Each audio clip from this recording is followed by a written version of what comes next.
Aku penasaran deh alasan kamu pengen banget daftar BPJS apaan sih? Karena sepanjang hidup saya tinggal di Inggris, saya dilindungi oleh sistem jaminan kesehatan namanya NHS. Saya senang mengetahui Indonesia juga punya sistem kesehatan namanya BPJS.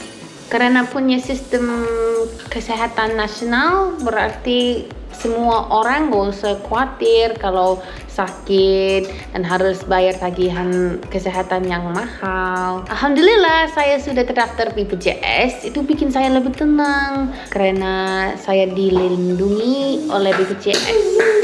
Ya sayang, aku tahu walaupun kamu sudah punya BPJS, cuma jangan lupa sistemnya itu beda kayak di Inggris. Kita harus membayar setiap bulannya atau menggunakan auto debit biar kita nggak lupa sehingga keluarga kita semuanya itu terproteksi dan terlindungi oleh BPJS. Makanya jangan sampai telat bayar ya. Ya, saya sudah tahu sayang. Saya bisa baca di website, ada bahasa Inggris juga tahu biar aku lebih mengerti.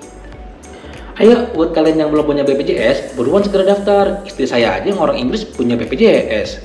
Karena banyak banget loh benefitnya. And for any foreigners like me out there who are interested to know more about BPJS, don't forget to check out the BPJS website. They have lots of information on there in English as well.